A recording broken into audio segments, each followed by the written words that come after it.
My name is Scott Robertson Gibb, and I am a Senior Project Manager at Technip FMC. I'm honoured to have been given the opportunity to talk to you during this Trinidad and Tobago Energy Conference about delivering a global project through the pandemic and executing it here in Trinidad. As I reflect back to when COVID-19 emerged early in 2020 to become an international concern, then a global pandemic, the BP Matapal EPCIC project, which Technip FMC were responsible for, was entering into what we described as our manufacturing and fabrication year. We were manufacturing and fabricating equipment in a total of 12 countries all over the globe, including Trinidad.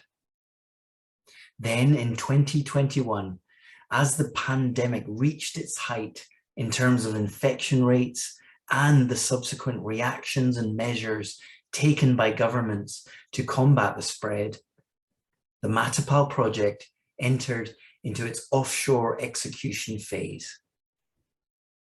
So I would like to talk you through what I consider were the 5 key considerations and actions which we collectively put in place to help navigate through the challenges and ultimately deliver the project safely, successfully, and ahead of schedule.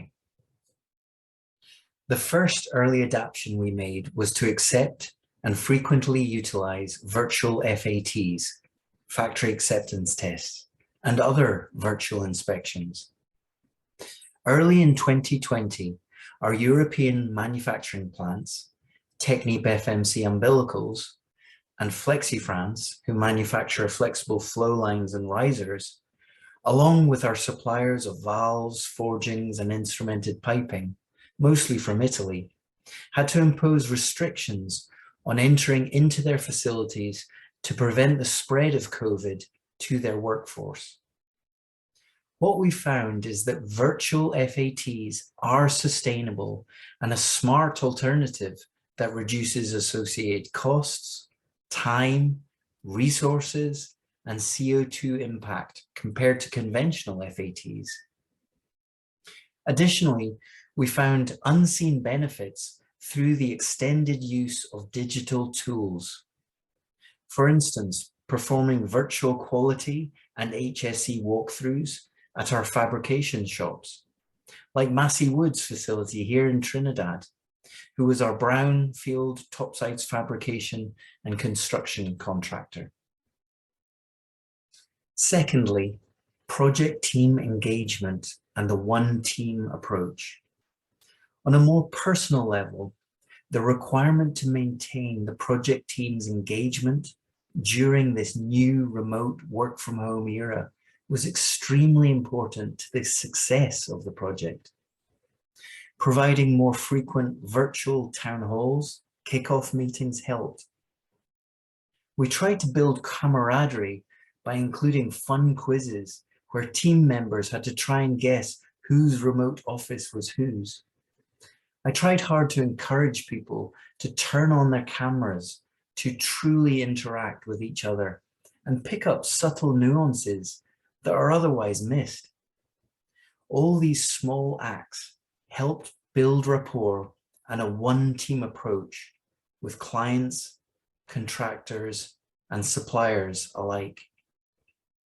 My third point is the importance of logistics.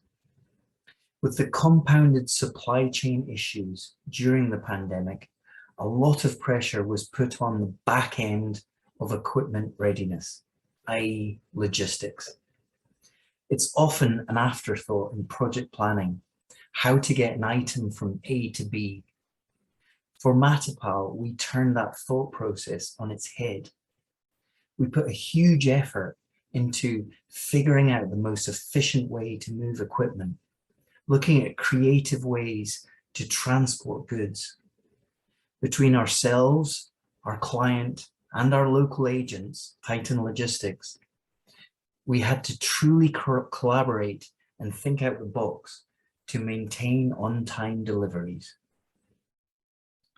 Number 4, government lockdowns, alert levels, rules, and entry requirements. All these were constantly changing and very fluid. It was incredibly important to keep up to date with the newest information and regulations to get constant updates so that any changes could be quickly foreseen and actioned. The key to success was to always be mindful of the health and safety of employees.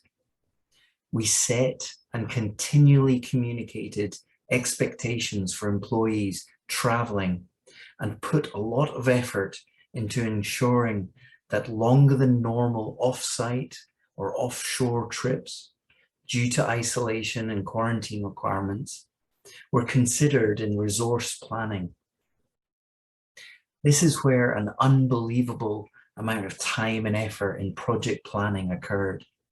A whole new level of thought was required to ensure our responsibility to the health of our people, our communities, and to the country of Trinidad and Tobago, to keep them safe and healthy. And this brings one of my favorite quotes to mind. What cannot be good for the beehive cannot be good for the bee. My fifth and final point is around executing work on a vessel and offshore worksite. The key to success was maintaining a COVID-free bubble on board.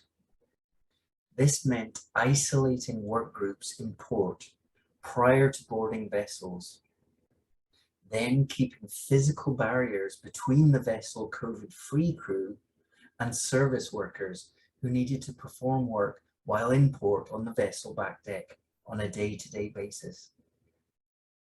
This was an added constraint and affected normal work process and schedule, but it made sure that we had no COVID outbreaks on our offshore work sites, which was key to the success of Matapao.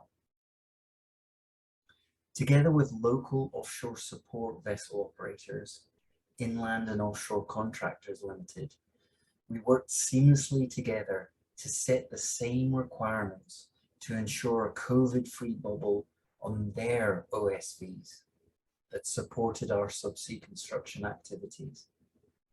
A consistent approach across the board, preventing COVID outbreaks, proved to be the best approach. Thank you for your time, and I hope it gave you a small insight into delivering through the pandemic. I hope you enjoy the rest of the conference.